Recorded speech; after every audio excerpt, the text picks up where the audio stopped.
तो ये राज्यसभा सांसद राजमणि पटेल की जो सांसद निधि का 2018-19 का कार्य, उसके बारे में हम बता रहे हैं। गंगेय में हम बता रहे थे, ग्राम पंचायत घोपी जनपद पंचायत गंगेय में 5 लाख रुपए ग्रेवल सड़क निर्माण 2019, 17/1/2019 का तकनीकी स्वीकृत है। पुलिया निर्माण शहडोल में इन्होंने करवाया है 5 लाख रुपए देकर।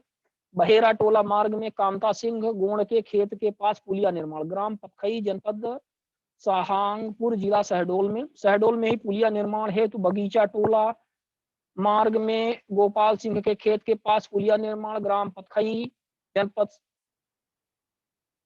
सोहागपुर जिला शहडोल 5 लाख रुपए। भोपाल में इन्होंने ग्रेवल रोड निर्माण करवाया, मुख्य मार्ग से रामचरण आदिवासी के घर तक। भोपाल वाले देखें ये कहाँ पे इन्होंने करवाया है कि घर तक। ग्राम जाजन खेड़ी ग्राम पंचायत बागसी जनपद पंचायत बैरसिया में जिला भोपाल में 10 लाख रुपए देकर के ग्रेवल रोड निर्माण हुआ है। भोपाल वालों को शायद वहाँ की पंचायत और वहाँ की नगर पालिका शायद पैसा दे नहीं पाती थी, इसलिए इन्होंने 10 लाख रुपए दिए वहाँ रोड निर्माण करवाने के लिए।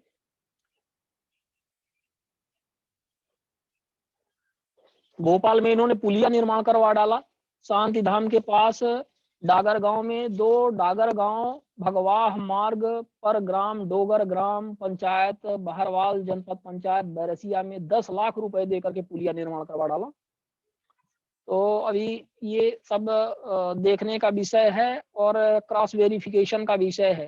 ठीक है, एक राज्यसभा सांसद पूरे प्रदेश में कहीं भी पैसा का वितरण कर सकता है, लेकिन वो काम उस मापदंड के अनुसार हुआ है कि नहीं हुआ है, ये सबसे महत्वपूर्ण बात है।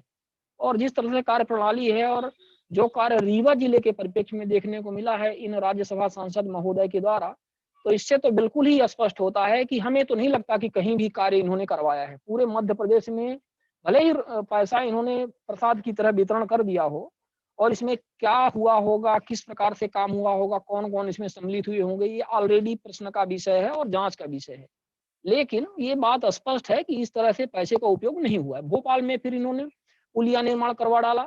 नीचील लोई में बरेला खेड़ा मार्ग पर ग्राम नीचील लोई ग्राम पंचायत ललोई जनपद पंचायत बैरसिया जिला भोपाल में 12 लाख रुपए देकर के पुल निर्माण करवा डाला है। भोपाल में इन्होंने महुआ खेड़ा से चपड़िया मार्ग पर ग्राम पंचायत श्याम खेड़ी जनपद पंचायत बैरसिया में 12 लाख रुपए का काम करवाया पुलिया निर्माण का। फिर भोपाल में सीसी रोड निर्माण ग्राम भकवाह में जय किशन के घर से श्मशान घाट तक ग्राम पंचायत आकिया जनपद पंचायत बैरसिया में ज्यादातर काम 10 लाख रुपए एक थोक में दे दिया है। फिर उज्जैन में सामुदायिक भवन एवं गेट बाउंड्री वॉल निर्माण हेतु ग्राम पंचायत खजूरिया जनपद पंचायत तराना में जिला उज्जैन में इन्होंने 10 लाख रुपए दे डाला है। नल जल योजना के लिए आ जाइए, सबसे इंटरेस्टिंग चीज है नल जल योजना। नल जल योजना हमारे रीवा जिला में कैसे चल रही है हम सबको पता है। एक भी नल जल योजना ग्रामीण स्तर पर फंक्शनिंग नहीं है। लोग पानी के लिए बूंद बूंद पानी के लिए मर रहे हैं और इसको कोई देखने वाला नहीं है, जबकि सरकार करोड़ों रुपए झोंक चुकी है। इस सब डीएमएफ फंड और पता नहीं कौन कौन सा फंड होता है, जिला पंचायत के माध्यम से, पीएचई के माध्यम से फंडों की बौछार है, लेकिन कहीं कोई काम दिखता समझ में नहीं आता है। तो आप देख सकते हैं कि यहाँ पे नल जल योजना के लिए इन्होंने धार जिले में दे डाला है।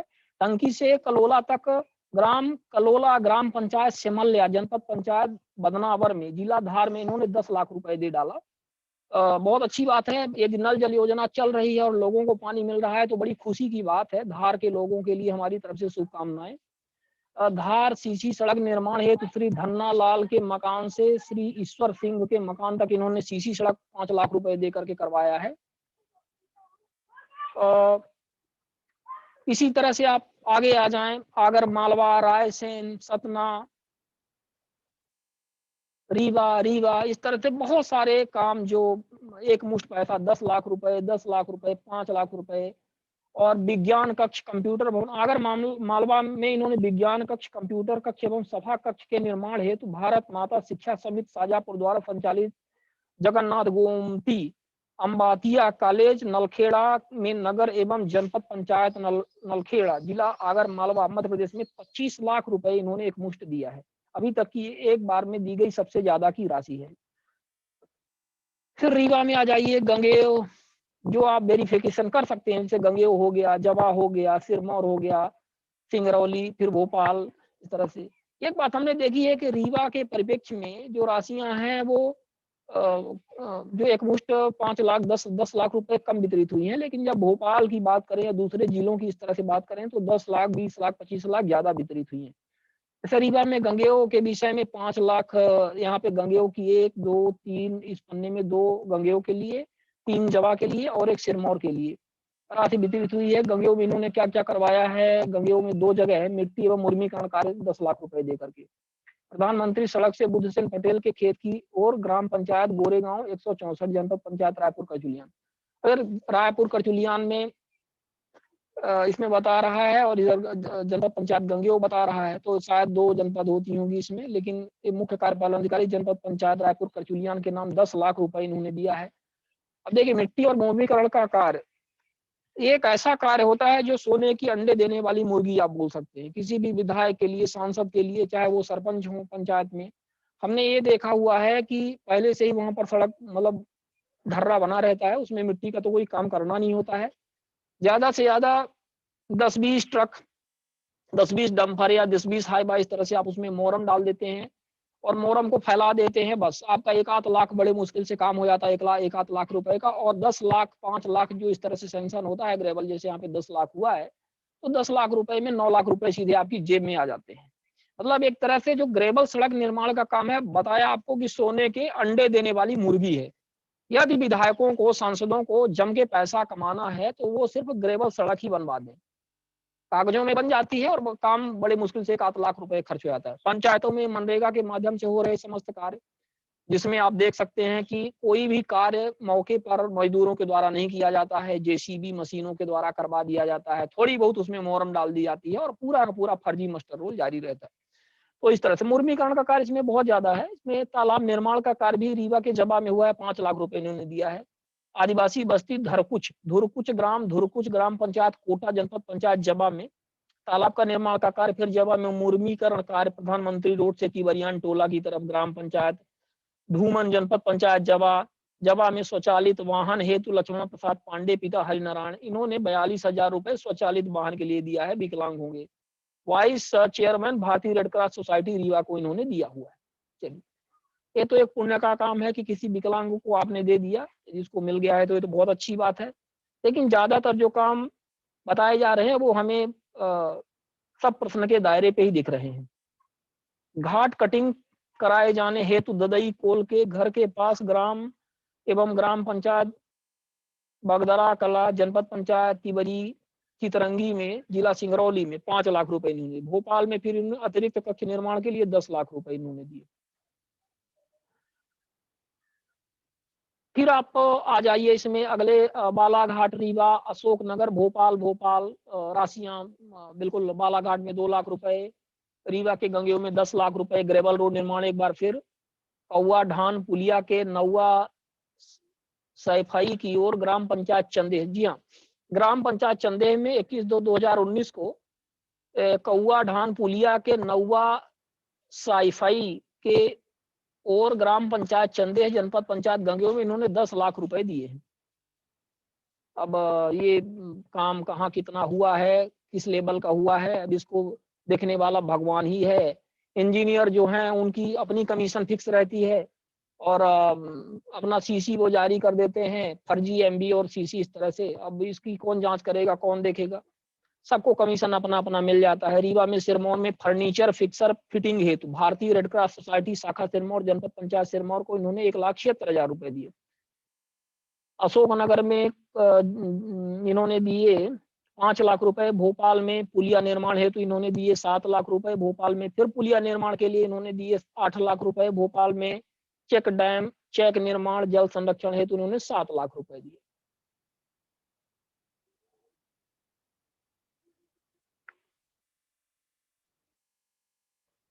तो सांसद महोदय का भोपाल से प्रेम, भोपाल भोपाल भोपाल, फिर रायसेन रीवा, इसमें भी आप देख सकते हैं कि भोपाल में 5 लाख, 3 लाख, 4 लाख, सीसी रोड निर्माण के लिए 5 लाख, ग्रेवल सड़क निर्माण के लिए 3 लाख, रोड निर्माण ग्राम दुपड़िया से रायपुर तक 1 किलोमीटर की दूरी अनुसूचित जाति में ग्राम पंचायत रायपुर जनपद पंचायत फंदा जिला भोपाल 4 लाख रुपए। रायसेन में तालाब घाट निर्माण के लिए 5 लाख रुपए, रीवा में डब्ल्यूबीएम सड़क निर्माण कार्य मड़वा पूर्वा मार्ग से हरिजन आदिवासी बस्ती तक, ग्राम पंचायत बांसा, जनपद पंचायत रीवा, 10 लाख रुपए इकट्ठा एक मुश्त। तो ये सब रोड वहाँ के लोग जो भी हैं, हमारे गणमान्य नागरिक, सतर्क नागरिक जो भी हैं, वो इस डिटेल्स के आधार पर अपनी अपनी ग्राम पंचायतों में, अपने अपने ब्लॉक में इन कार्यों का वेरिफिकेशन करें। इसमें हमारे इसमें कमेंट डालें, कमेंट बॉक्स में देख करके बताएं कि साहब यहाँ भैया यहाँ काम हुआ है कि नहीं हुआ है, सर यहाँ काम हुआ है कि नहीं हुआ है, कितने का काम हुआ है। तो इससे क्रॉस वेरिफिकेशन होगा, यही किया जा सकता है इसमें, क्योंकि इतना सारा डिटेल्स आप निकलवा करके और क्या करेंगे। सबसे बेहतर होता है कि पब्लिक प्लेटफॉर्म पर आप रखें, जो सारे लोग एक दूसरे से जुड़े हुए हैं वो लोग इसको ज्यादा से ज्यादा शेयर करें। शेयर करने के बाद में ये सारी जानकारियां एक दूसरे के पास तक पहुंचे और लोग जाने कि भाई उनके सांसद, विधायक और जनप्रतिनिधि किस तरह से काम कर रहे हैं, कितने उनके हितैषी हैं, कैसे बंदरबाट चल रहा है। अथवा यदि कोई सांसद या कोई विधायक या कोई जनप्रतिनिधि बेहतर काम कर रहा है तो उसके बेहतर कार्यों के बारे में भी जनता को पता चलना चाहिए। भाई उनकी कमियां, उनके भ्रष्टाचार तो जनता को पता चले ही, साथ में उनके अच्छाइयों के बारे में, अच्छे कार्यों के बारे में भी पता चले। और आरटीआई एक सशक्त माध्यम है। सूचना का अधिकार कानून यदि नहीं आता तो शायद, यदि सोशल मीडिया इस तरह से नहीं होता, यदि आज नेटवर्किंग का ये जमाना नहीं होता, तो शायद आज आप ये सारी जानकारियां इतने बेहतर ढंग से नहीं देख रहे होते, नहीं सुन रहे होते, ना आप हमें शेयर कर रहे होते, ना हम आपको शेयर कर रहे होते। आरटीआई कानून नहीं होता तो ये जानकारी हम कभी हासिल भी नहीं कर पाते। और आरटीआई कानून है भी, फिर भी हासिल नहीं कर पा रहे हैं कई जगह। ये तो गनीमत है कि कई जगह ये जानकारियां आपको मिल जाती हैं, आरटीआई कानून जहां पर बेहतर ढंग से काम कर रहा है। तो आप इस चीज से वाकिफ हूं और आप लोग इसको ज्यादा से ज्यादा शेयर करें, कमेंट करें अपने अपने ग्रामों, ग्राम पंचायतों, जनपद क्षेत्रों में, और बताएं कि जो विधायक और सांसद आप चुन करके भेजते हैं, जो जनप्रतिनिधि आप बनाते हैं, सरपंचों को बना रहे हैं, वो क्या काम आपके लिए कर रहे हैं। अब आप 21वीं शताब्दी में हैं और स्वतंत्रता प्राप्ति के 75 वर्ष बाद भी यदि आप सब जाग नहीं पाए तो फिर होली का मनाना फालतू ही रह जाएगा। बस रंग ही खेलते रह जाएंगे सब भूल करके। रंग तो आप जरूर खेलें, लेकिन ये ना भूलें कि जो रंग आप खेल रहे हैं, जो गम आप भुला रहे हैं, उसके पीछे की जो कहानी है उसको समझें। तो बहुत सारी चीजें आप मत भुलाइए, उसको दिमाग में हमेशा रखिए। आज ग्राम क्षेत्रों में ये स्थितियां हैं कि लोगों को पीने के लिए पानी नहीं, इतने नलकूप खुदे बताए गए हैं। इन सारे विधायक और सांसद निधियों के कार्यों में आपने देखा कि इन्होंने नल जल योजना तक के लिए दिया, इतने सारे नलकूपों का आवंटन इन्होंने किया, लेकिन कहाँ ये नलकूप खुदे हुए हैं? लोगों के घर में, लोगों के आंगन में, उनके खेत में, वहां पे निजी मोटर पंप डाले हुए हैं। और आज आप चले जाइए किसी भी टोले में, गरीबों की बस्ती में चले जाइए, वहां पर लोग साइकिल में डिब्बा लिए हुए किलोमीटर दूर से पानी ला रहे हैं। उनको पानी नसीब नहीं हो रहा है। कई सारी बस्तियां आपको ऐसी मिलेंगी जहां लोगों को पानी ही नहीं है, मतलब नलकूप ही नहीं है। आज 75 वर्ष हो गए स्वतंत्रता प्राप्ति के।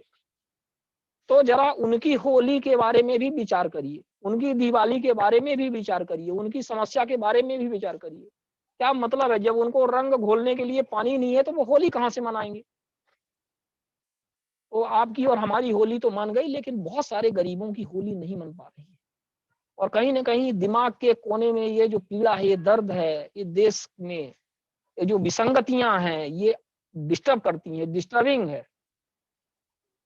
और इन बेशर्म जो जनप्रतिनिधि हैं, जो बेशर्म जनप्रतिनिधि हैं, चाहे वो सांसद हों, विधायक हों, चाहे सरपंच हों, कोई भी हो,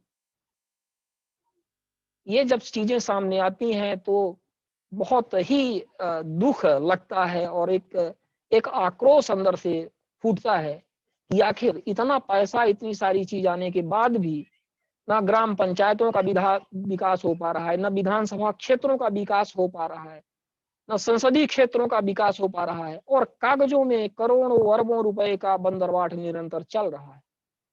प्रधानमंत्री नरेंद्र मोदी ने पीएम केयर्स फंड खोला, उसको आरटीआई के दायरे से बाहर कर दिया। अब लोग आरटीआई लगाते हैं, बोलते हैं कि ये पब्लिक का है ही नहीं, ये पता नहीं क्या उन्होंने इसको बनाया है, जिसमें भारत के और विदेश के भी फंड, मतलब इतना सारा पैसा आया, जनता के द्वारा इतना पैसा दिया गया। हमने भी 100-200 रुपए कभी दान किए होंगे फंड के नाम पर, जो भी हमारे पास रहे होंगे, सबने किया। किसी ने 100-200 रुपए किया तो किसी ने 100-200 करोड़ रुपए किया। तो इस तरह से आखिर राशि गई, वो जानकारी आपको आरटीआई के दायरे में नहीं रखी जा रही। वो पता नहीं कहाँ पैसा कैसे प्राप्त कर रहे हैं, कहाँ खर्च कर रहे हैं, किन उद्योगपतियों को वो दे रहे हैं। आज ये है कानून की दुर्दशा इस देश में। और बातें बड़ी-बड़ी होती हैं कि हम पता नहीं कहाँ जा रहे हैं, विकास की बड़ी-बड़ी अवधारणाएँ होती हैं और लोग यदि आप विकास की बातें करें और किसी मतलब भ्रष्टाचार की बातें करें कुछ पार्टियों के, तो उनको बड़ा दुःख लगता है, लोगों को लगता है कि उनकी पार्टियों को ही टारगेट किया जा रहा है। लेकिन सवाल ये है कि जो पार्टियाँ रहती हैं, जो उत्तरदायी रहती हैं, उन्हीं के बारे में बात की जाएगी। आप आज से 20 साल पहले की बात तो करेंगे नहीं, वर्तमान की आप बात करेंगे। तो वर्तमान की जब आप बात करेंगे, तो वर्तमान में जो चल रहा है, उसकी आप बात करेंगे। आरटीआई कानून को किस प्रकार से निरंतर कमज़ोर किया जा रहा है, पारदर्शिता आ नहीं पा रही है। जब पारदर्शिता नहीं आएगी, तो आप किस प्रकार से फंडों का उपयोग करते हैं, कहाँ उसको खर्च कर रहे हैं, ये कैसे लोगों को पता चलेगा? तो ये काफ़ी चिंता का विषय है और आप सभी जो जागरूक नागरिक हैं देश के, इस बात को अवश्य देखें आप लोग। और इस स्क्रीन शेयरिंग के माध्यम से हमने आपको ये जो चीज़ें शेयर की हुई हैं, आप इसको देखें, विधिवत इसको आप देखें। देख कर इसकी स्टडी करें, विश्लेषण करें। विश्लेषण करने के बाद इसको शेयर करें और अपने साथियों के बीच में आपस में कमेंट करें, डिस्कशन करें और गौर करें कि आप जिन जनप्रतिनिधियों को चुन करके भेजते हैं, वो आपके लिए कितना बेहतर काम कर पा रहे हैं। और नहीं कर पा रहे हैं, तो आप निश्चित तौर पर जो लोग उनसे जुड़े हुए हैं, उनसे आप माँग करें कि आप काम करिए क्योंकि हमने आपको भेजा है, चुन करके भेजा है। यदि जागृत नहीं हो पाए, विशेष तौर पर मैं ग्रामीण क्षेत्र की जनता यदि जागृत नहीं हो पाई, खैर भारत में तो कोई फ़र्क नहीं पड़ता, चाहे वो ग्रामीण क्षेत्र की जनता हो या शहरी क्षेत्र की जनता हो, सब एक जैसे ही है। सब भेड़ की तरह ही काम कर रही है, किसी को कोई फ़र्क नहीं पड़ता। वो नहीं पूछ सकती अपने जनप्रतिनिधियों से, पार्टियों से ये नहीं पूछ सकती कि वो क्या काम कर रही हैं। पर फिर भी हम ग्रामीण क्षेत्रों को ज़्यादा कहेंगे क्योंकि अभी ये तो बहुत ही ज़्यादा, शहरों में तो फिर भी काफ़ी एक पढ़ा-लिखा तबका है, वो जागृत है, मीडिया के माध्यम से भी पहुँच रहती है, मीडिया भी हर जगह पहुँचती है, तो चीज़ों को एक्सपोज़ करती रहती है। लेकिन जो ग्रामीण क्षेत्रों की दुर्दशा है, क्योंकि ज़्यादातर ये जो फंडिंग है, वो ग्रामीण क्षेत्रों के लिए ही निधियों के माध्यम से, पंचायतों के माध्यम से आ रही है, मनरेगा और तमाम। तो इसका उपयोग कहाँ कैसे हो रहा है, ये सब आपके सामने है, लेकिन आप सब इसका प्रश्न नहीं उठा रहे हैं, इसका डिस्कशन नहीं कर रहे हैं, आपस में चर्चा नहीं कर रहे हैं, तो ये काफ़ी चिंता का विषय है। हम बार-बार आपको ये स्क्रीन शेयरिंग के माध्यम से सारी चीज़ें दिखा रहे हैं, आप इसको देखें और देख करके आप लोग इसमें कमेंट करें, बताएँ कि कहाँ क्या काम हुआ है, एक-दूसरे से डिस्कशन करें। यदि काम नहीं हुआ है, तो अपने-अपने पंचायती क्षेत्रों में आप इसकी कंप्लेन भी करें संबंधित जिला प्रशासन और संभाग प्रमुख को आप इसके बारे में प्रधानमंत्री और मुख्यमंत्री को भी इसके विषय में लिखें कि इन निधियों से जो राशियाँ का बँटवारा जिस तरह से बताया गया है, वह उस अनुरूप नहीं हुआ है। बताया कुछ और गया है और ग्राउंड में को सच्चाई कुछ और है। तो इसका एक तरह से सोशल ऑडिट जिसे आप बोल सकते हैं कि आप इसका भौतिक सत्यापन करेंगे और भौतिक सत्यापन आप ही को करना है। जानकारी आपके समक्ष आ गई और आप ही करेंगे। आप इंजीनियर्स से बिल्कुल अपेक्षा मत करिए क्योंकि देश के जो इंजीनियर्स हैं, उन्होंने देश को बर्बाद कर दिया है। निर्माण कार्यों के क्षेत्र में इंजीनियर्स का रोल बहुत महत्वपूर्ण होता है क्योंकि पूर्णता प्रमाण पत्र जारी करना, उसकी मेजरमेंट लेना, एमबी लेना, उसका मूल्यांकन करना, सत्यापन करना, ये इंजीनियर्स के हाथ में होता है। लेकिन इंजीनियर्स मात्र कुछ 5 से 10% के लिए, जैसे 10 लाख रुपए है, तो 10 लाख रुपए के कार्य में बड़े मुश्किल से उनको 50,000 रुपए मिलता है। ये सबको पता है, वो इंजीनियर्स भी जानते हैं, चर्चा का विषय है। तो 5 और सरपंच तो आपको बता ही देंगे कि वो कितना इंजीनियर्स को देते हैं, कितना मुख्य कार्यपालन अधिकारी को देते हैं जनपद स्तर के, कत कितना अन्य जिला स्तर के अधिकारियों को देते हैं। उनका एक बाँटा है, एक सर्टेन अमाउंट है कि यदि आपको स्टेट से फंडिंग मिलेगी कोई आपकी पंचायत के विकास के लिए, तो वो जिला स्तर पे कितना जाएगी, फिर जनपद स्तर पे कितना जाएगी, इंजीनियर्स कितना लेंगे और सब उनका कमीशन बँटा रहता है। तो ये बात सही है कि 10 लाख रुपए आया है, तो लगभग 2 से 3 लाख रुपए तो बाँटने में चला जाता है। जो सरपंच सचिव होते हैं, वो 2 लाख से 3 लाख रुपए बाँट देते हैं। फिर उसमें से जो भी 7-8 लाख रुपए बचते हैं, तो उसमें से काम करवाना पड़ता है। यदि 7-8 लाख रुपए में भी यदि आप 1 लाख रुपए भी अपने पास रखते हो, सरपंच सचिव यदि रखें, तो भी 6-7 लाख रुपए में बहुत अच्छा काम करवाया जा सकता है। लेकिन ये देखा गया है कि बड़े मुश्किल से 2-3 लाख रुपए का ही काम होता है और 4-5 लाख रुपए जेब में रखने का प्रयास किया जाता है और कई जगह तो बिल्कुल पूरा ही गोल कर दिया जाता है। तो ये स्थितियाँ निर्मित होती है। ये कमीशनखोरी का जो खेल है टॉप से लेकर के बॉटम तक ये जो चल रहा है, ये जो चेन है इसको तोड़ने का काम जनता ही कर सकती है। बाकी तो पूरा सिस्टम इस तरह से है कि कोई सरपंच सचिव यदि आवाज़ उठाता है इस कमीशनखोरी के विरुद्ध, तो उसकी आवाज़ नहीं सुनी जाएगी। ठीक है? अधिकारियों का कमीशन इसलिए बँटा हुआ है क्योंकि उनको नेताओं को पहुँचाना होता है। नेताओं को चुनाव लड़ना होता है।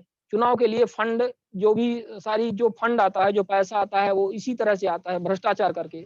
पंचायती क्षेत्रों में भ्रष्टाचार कर और यहाँ से सब कमीशन बँटा रहता है। सरपंचों के माध्यम से जाता है, सचिवों के माध्यम से जाता है, इंजीनियर्स के माध्यम से जाता है, थानों के माध्यम से जाता है। अधिकारियों कई बार आपने देखा होगा जब कोई पावरफुल पोस्ट पे आ जाता है, कोई मंत्री बन जाता है उस क्षेत्र का या कोई ऐसे विधानसभा अध्यक्ष बन जाता है इस तरह से, तो वो क्या करता है, सबसे पहला काम वो क्या करता है आपने देखा होगा, जो प्रक्रिया होती है वो प्रक्रिया को वो तोड़ देता है।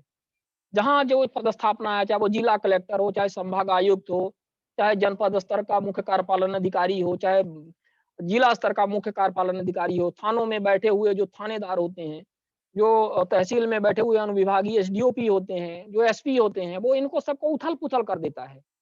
जब मुख्यमंत्री कोई आता है तो वो सबसे पहले क्या करता है, अपनी फ़ील्डिंग सजा देता है। जो पुरानी सरकार होती है, उस सरकार के जो नुमाइंदे होते हैं, बैठाए होते हैं, उनको हटा करके वो अपने लोगों को बैठा देता है। इसी तरह से लोकल स्तर पर, जिला स्तर पर या संभाग स्तर पर जब कोई मंत्री बन जाता है अपनी धौंस जमाने के लिए, तो वो अपने आदमियों को वहाँ पे बैठा देता है। वहाँ से कमीशन का खेल चालू हो जाता है। क्योंकि उनको अपने आदमियों के काम भी करवाना है, फर्जी काम करवाना है, ठीक है? और इसके बाद फर्जी काम करवाने के साथ-साथ उनको कमीशन भी वहाँ से लेना है, क्योंकि जब अपने आदमी आप बैठाओगे तभी कमीशन आपके पास जाएगा, तो एक कमीशन में पूरा देश बर्बाद कर दिया है। कमीशन के चक्कर में इन सब जो भी ज़्यादातर इस तरह से जनप्रतिनिधि होते हैं, वो इस तरह से कार्य करते हैं। तो ये आपको हम बता दें, तो इस प्रक्रिया को तोड़ने के लिए जनता अपना कहाँ तक योगदान कर सकती है? ये तो टूटेगा तभी जब जनता जागरूक होगी। जनता इसके विषय में आवाज़ उठाए। तो आप देख सकते हैं कि हमने ये कुछ जानकारी यहाँ पर शेयर की। इस स्क्रीन शेयर को हम यहाँ पर बंद करेंगे और हम आगे आप चलकर एक और स्क्रीन शेयर के माध्यम से हम आपको एक और जानकारी ये भी देते हैं। कुछ और भी प्रतिनिधियों के विषय में जो जानकारी हमने पहले फ़ेसबुक में शेयर की हुई है, उसको यहाँ पर हम आपको स्क्रीन शेयरिंग के माध्यम से दिखाते हैं।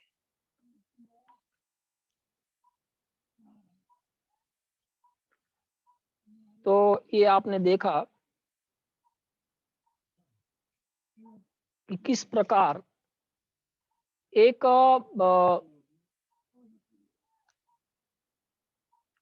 राज्यसभा संसदीय क्षेत्र की जानकारी हमने शेयर की, जिसमें रीवा के राज्यसभा सदस्य श्री राजमणि पटेल के द्वारा दिए गए कुछ जो आवंटन है, जो उनको राशि मिली, उस राशि से क्या-क्या, कहाँ-कहाँ उपयोग किया गया, कहाँ-कहाँ वितरण किया गया, वो हमने आपको दिखाया।